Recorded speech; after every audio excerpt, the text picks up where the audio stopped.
you need to make sure that you're looking at sufficient cash flow to be able to do what you're doing. I think one of the biggest mistakes startups make is they don't recognize the amount of cash it will take to get a business off the ground. It usually takes twice as much as you think and twice as long. So it's Mm. really important to be mindful of that.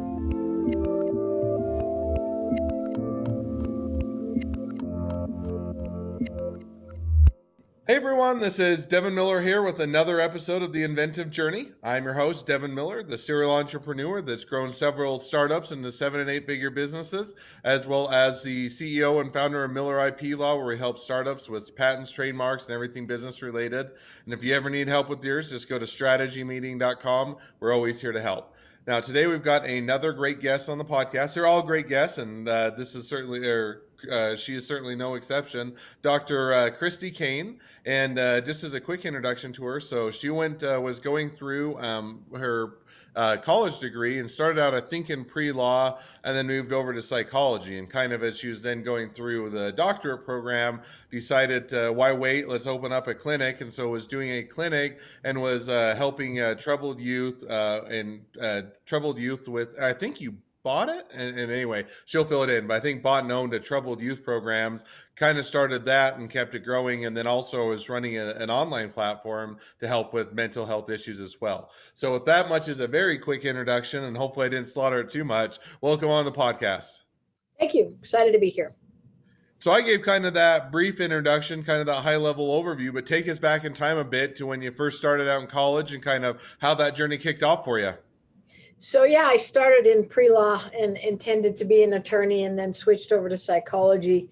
And within my psychology field, I know you barely start, so I won't try and interrupt too much, but so you started out as pre-law, wanted to be an attorney. What made you decide to switch over to psychology, or to kind of switch tracks? Well, at that point, it was pragmatic. In the state of Utah, where I lived, there wasn't any part-time law schools, and I ended up being married and wanted to start my family. And so it was either go to psychology part-time or try to figure out how to go to law school full-time while having a family. So it was just easier to go to psychology. And I had minored in psychology, so I already had an interest in the field. So Okay, that's how that switch came about. So you're saying one is, hey, program doesn't offer for the situation I'm at, and I could either try and adjust it, or I'll go into this other thing that has also interested me and presents a good opportunity. And so you go. So now you switch from law, and I'd assume that the pre-law versus psychology is a bit of a different mindset. So I don't know. I think all attorneys need to be psychologists, or attorneys need to have psychologists. They need to go see one. I'm just kidding.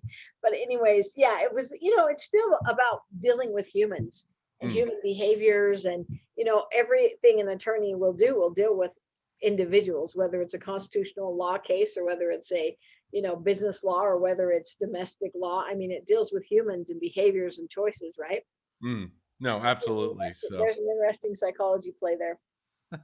No, and I tend to agree in the sense that, there's a lot of overlay with, I think that understanding people's psychology has overlays in a lot of things, everything from sales and marketing and understanding how people make purchases, to the law and how they make their decision making, to, almost across a lot of different industries. And I think there's, when you're dealing with individuals and you're having to work with that, there's a lot of value into understanding the psychology that goes behind that. So now you make that, that switch. You say, okay, I'm going to go into psychology. You did it, part-time as you're doing your family and that. And then how did you kind of get into, as we mentioned during your doctorate program, you started getting into the business side of it?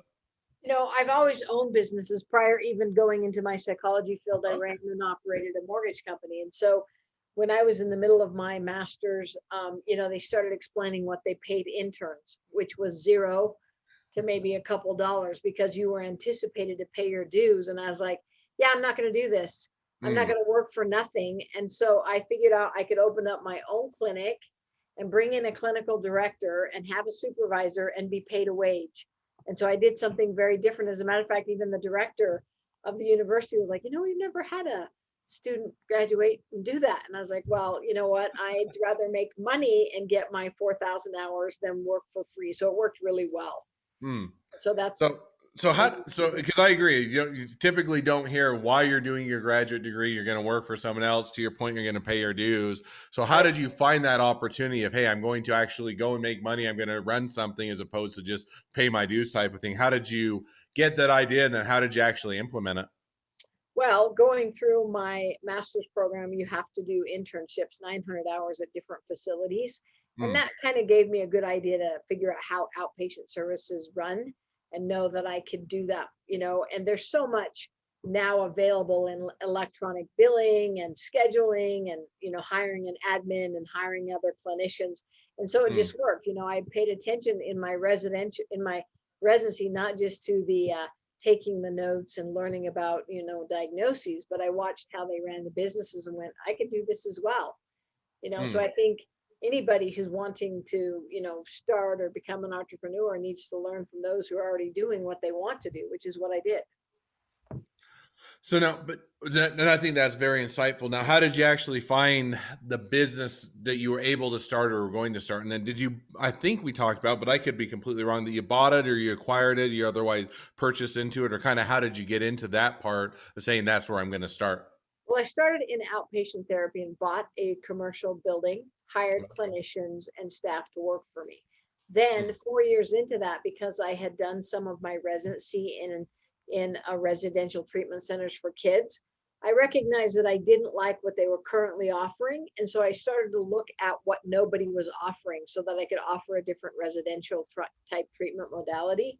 I also went to a different state than the state I was in because the state I live in is the capital for residential treatment centers.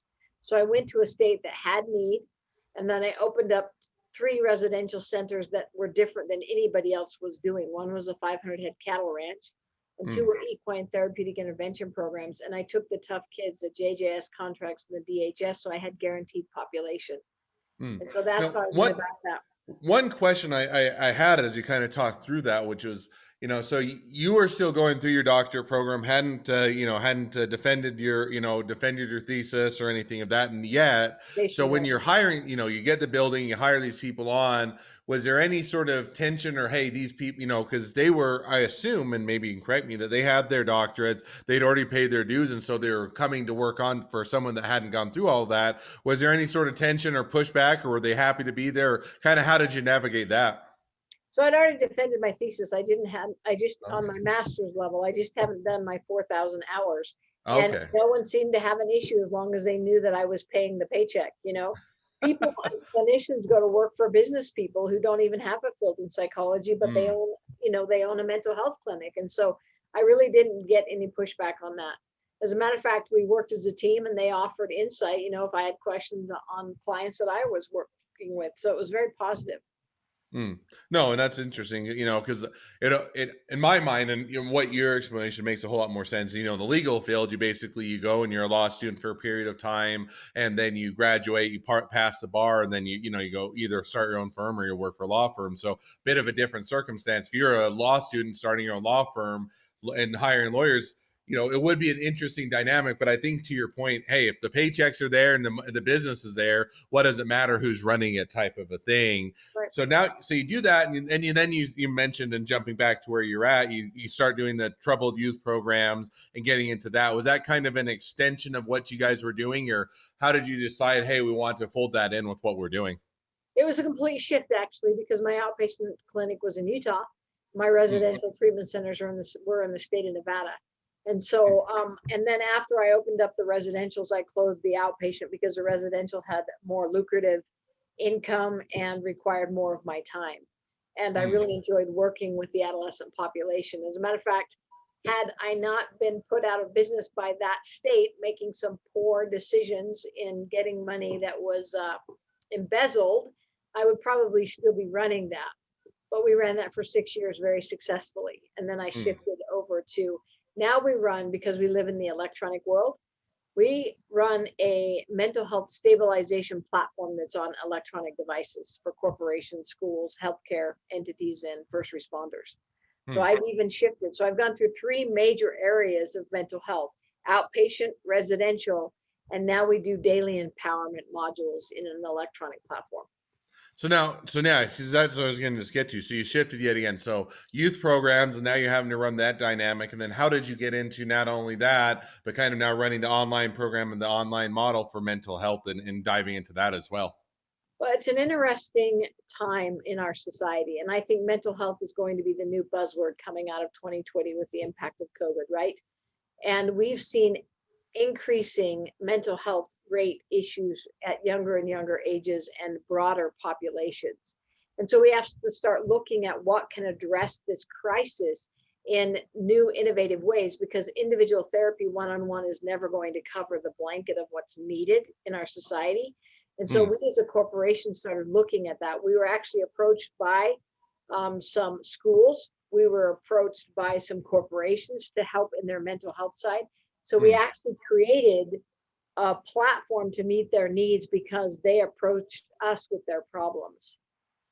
Okay. So now, was it kind of diving into that? Was it, you say live in interesting times, and certainly COVID has a large impact on mental health. Was it kind of in tandem with COVID, or was it, well, you're already looking at it and anticipating this, or because was that a pivot that was caused by COVID, or just happened to or line up with that? We were already actively seeking to stabilize because the mental health statistics were off the charts before COVID hit. You Mm, look at 2017 statistics with, 25% of the adult population dealing with mental health issues, and that's 2017. And now you're coming out of 2020 with almost a 50% ratio coming into play. So we were mm, already in that aspect. And mm, then it just worked perfect because we pivoted right into it. And so even now, mm. we're seeing more and more connections being able to, work on mental health right now. No, and I think that that it interesting how things have shifted, because I agree, mental health is always a major issue that people have to deal with regardless, and it's it seems to be one where it's on the rise as opposed to on the the downslope, was where we'd like it to be. And then COVID comes along and only further exacerbates or creates that. So now more than ever, so now as you've kind of made that, so are you running, I didn't catch it, are you running all three still at the same time with your original clinic and the troubled youth and also the online mental health, or kind of where's your focus and kind of where are you building towards in the future? Our main focus right now is our mental health empowerment stabilization platform. And Hmm. so, and you'll find this interesting, especially coming from the legal perspective. OSHA has mandated for years and years for corporations to have to do different policies and procedures for, physical health and making sure that everybody's protected and nobody's in harm's way. Well, Hmm. OSHA has a huge side that's mental health that most of corporations and entities have kind of just sat aside. But you have a bunch of attorneys right now beginning to draft legal actions and threatening to move forward in lawsuits against corporations who aren't incorporating mental health stabilization. And Hmm. so we're staying in that whole mental health empowerment platform. We're not doing we do the outpatient still because our therapists do telehealth within that electronic platform. We don't do the residential centers anymore, but we do work on that daily empowerment in our lines of corporations, first responders, education, and healthcare. Hmm. And so now with that focus, where do you kind of see things going in the next 6 to 12 months, kind of both within your business and with the field in general? I think you're going to see much more of a microscope on how do we stabilize the mental health of individuals. It's ironic within our climate of COVID, which is decreased socialization, and yet we know neurologically the human brain needs human connection. And Hmm. then you look at also the reality, there's a lot of study coming out of UC Davis about the fact that the human brain is designed to grasp negativity, and that Hmm. negativity creates horrific divide and terrible mental health. And you look at the pivots of our society in the last year, that I Hmm. think you're going to see a lot more talks about how do we stabilize and empower positive mental health and go back to some of those basic neurological needs that humans have to have. Hmm.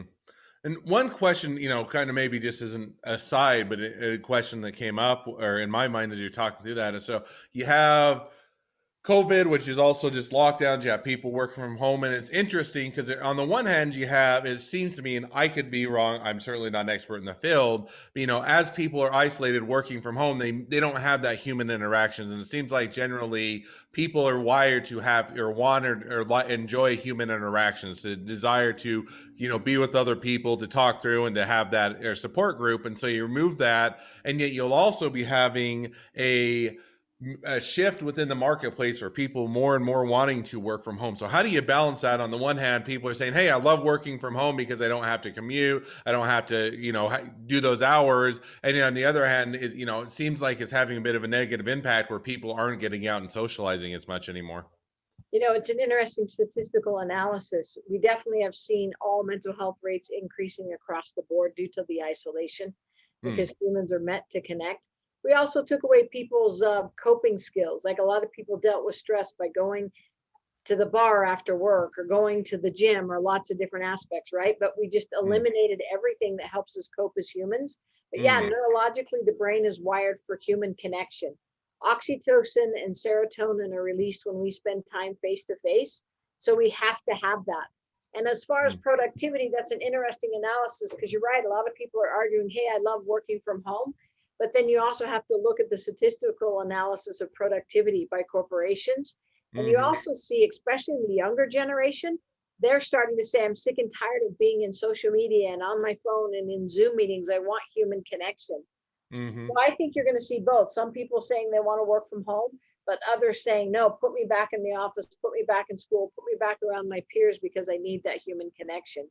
So it'll be an interesting balance. No, and I think it's hard. I mean, like I said, as an employer, there is a balance of even though people say they love working from home, how productive are they when they're either dealing with mental health, depression, or just anxiety, or not being able to go out. But you will also be able to concentrate, and also through be able to bounce ideas off of it, having Zoom fatigue, and so it's a hard place to be. I think all the way around as to how to balance all those issues, and I don't, it's not an easy problem to solve. So I think that doing what you guys are doing to try and balance that and help other people out, and doing that certainly has a need in the marketplace. Well, Yep. as we start to wrap up with the podcast, I always ask two questions, and so we'll jump to those now. So the first question I always ask is, along your journey, what was the worst business decision you ever made, and what did you learn from it? The worst business decision I ever made as an early business owner in the field of mental health was not to fire employees as quickly as I should have. And Hmm. it ended up costing quite a bit in a few of my residential centers, because I kept giving second chances, and that was a big mistake. And so I've learned very clearly to set protocol and to set guidelines and what are termination policies, and then to follow them, because sometimes it's better to fire than to keep an employee who can potentially damage your business. And so that was one of my biggest mistakes, was not to let someone go soon enough. No, and I think that it is hard. As much as you watch the television shows or the movies, and people are just quick to fire. When you're in that circumstance, it's not nearly as easy to say, "Oh, you're gone," because you know them. You've probably developed a friendship with them. You know that they're, if they have a family or kids, and they're supporting them and everything else. And yet, so you have all these attachments to them. And yet, on the other hand, a lot of times, if you don't let them go and they're not performing or they're not doing well, it can either create a bit of a toxic environment, or it can start to pull others down, or a lot of times it even is they don't perform well themselves, right? In the sense that it's not a good environment for them, it's not where they're going to thrive. And so even as a courtesy to the employee themselves, letting them go can sometimes be the kinder thing, and yet it's never the fun side of being the employer, and yet it's a lesson you have to learn in order to make the business successful. So I think that that's Yeah. certainly an easy mistake to learn, or an easy mistake to make as anybody, and also one to learn from. Yes, very much so. So now we'll jump to the second question, which is, so if you're now talking to someone that's just getting into a startup or a small business, what would be the one piece of advice you'd give them? You need to make sure that you're looking at sufficient cash flow to be able to do what you're doing. I think one of the biggest mistakes startups make is they don't recognize the amount of cash it will take to get a business off the ground. It usually takes twice as much as you think and twice as long. So it's Hmm. really important to be mindful of that. No, and I think that it's everybody always thinks they're the exception. Like, well, I did a really good job planning, and I know my stuff, and everybody else they say that, and that's true for everybody else. But for me, I'll keep it on time and on budget, and yet I've yet to see anybody that holds true in the sense that there's always things that come up, there's always the unknown, there's always things that you didn't anticipate, and so planning on things, whatever you think is your best plan, doubling it or even sometimes tripling it, saying it's going to take longer, more amount of time and more amount of money than you anticipated, I think is a much better way to plan for a business than just simply trying to do it to down to the penny and down to the time and then not having that cushion built in. Yep. Agreed. So now as we wrap up, and just as a reminder, everybody, we do with this episode as with several others, we've introduced the bonus question. We'll talk a little bit about intellectual property. So hang on after we wrap up the normal episode to hear that answer or that question and that answer. But as we wrap up otherwise for the normal podcast episode, if people want to find out more about the work you guys are doing, they're an employer and they want to implement your program, or they're an individual and they want to check it out, they want to be a customer, they want to be an investor, they want to be your next best friend, any or all of the above, what's the best way to reach out or find out more?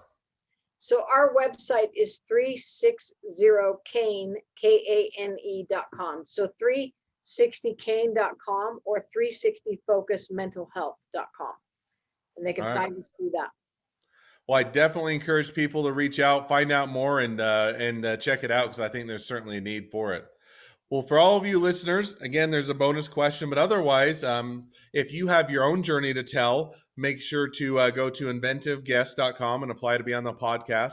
Also, if you're a listener, make sure to click subscribe so you get notifications as all the new awesome episodes come out. And 2, leave us a review so new people can find out about the podcast as well. Last but not least, if you ever need help with patents, trademarks, or anything else with your business, feel free to reach out to us by going to strategymeeting.com.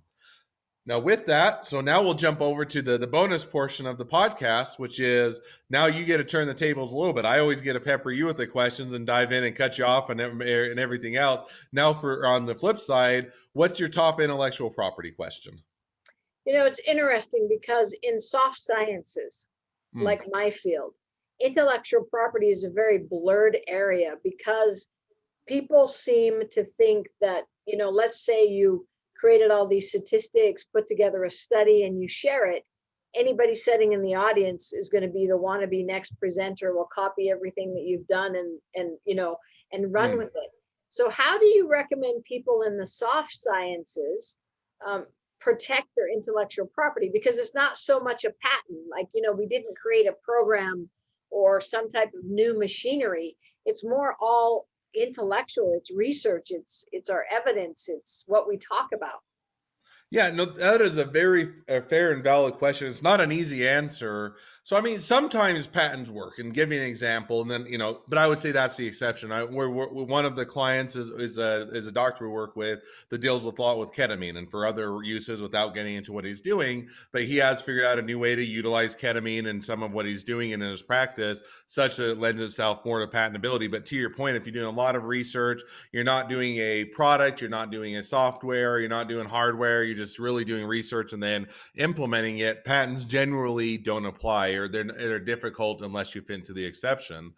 The one that you can, but again, it's a bit difficult, is trademark. Sometimes if you build a brand, so let's say whether it's Tony was Tony Rogers, the big speaker. Tony Robinson. That's what I was going to say. Rogers didn't sound right. Robinson. Yeah. He's a motivational speaker, and he tells everybody he's built a huge brand, and so in and of itself, that brand has a lot of value because people read his books, they go to his seminars, and even if you're a smaller brand and you're saying, "Hey, we built a good clinic, it has a good reputation. We want to," when people think of that, that goes more into the reputation and the branding. You can start to protect that. Or if you get into lecture series or book series or a presenter on a period of time, you can brand it. But that's, again, almost a bit of an exception in the sense that unless you're building a big brand, if you're just doing the research, you're doing the development, and then you're implementing it, you publish some papers, you may be a presenter too, but it's not, you're building a brand around it, then it may not fit into trademark. The other one you can do is a bit more on copyrights, and copyrights are more for books or for that actual information.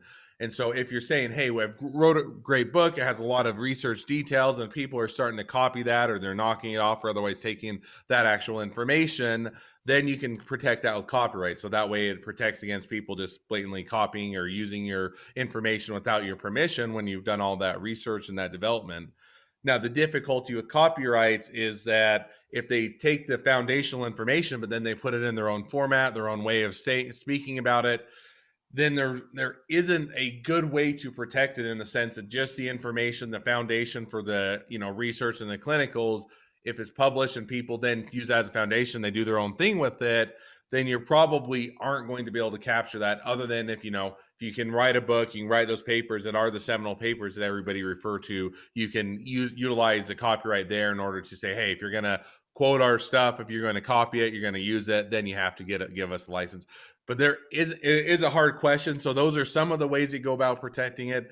Otherwise, you're just going to have to say, hey, we're going to out research. We're going to have a better brand, better reputation. We're going to be the ones that are the forefront, that people just by our reputation alone, kind of the medical doctors that everybody knows that, hey, they're the authority. They know what they're talking about. They know what they're doing. Sometimes it's just having to compete in the marketplace if you don't fit into any of those categories. Makes sense. Yep. It is an interesting area, especially when you're a soft science, not a hard science. Yeah, and I mean, even you think about it. If I were going into some other the service industries, it kind of has some of those parallels. Let's say you're the world's best plumber, and no one is a good plumber. Well, unless you can brand, if you can create a brand, people know it. But otherwise, how do you can do a really good job? People know that you can, be able to do it more quickly, do it more effectively. And yet, how do you do that? And so I think even whether it's any service and plumber, it can be service industries, lawn mowing, it can be, doing your dry cleaning, it can be doctors, it can be medical, it can be a lot of different areas. And just saying, hey, I just got to build that reputation such that when people refer to it, there are avenues that I can protect some aspects of it, but for others, I'm just going to have to build that reputation. So with that, there's the answer to your top intellectual property question. I don't know if that provided a full answer, because there isn't an easy answer for it. But if anybody else has any other intellectual property questions, feel free to go, or you do as well, Dr. Kane. Feel free to always reach out to me at strategymeeting.com. Grab some time to chat, and we're always here to help. And with that, we'll go ahead and wrap up the podcast. Thank you again, Dr. Kane, for coming on. It's been a pleasure, and wish the next leg of your journey even better than the last. Thank you so much.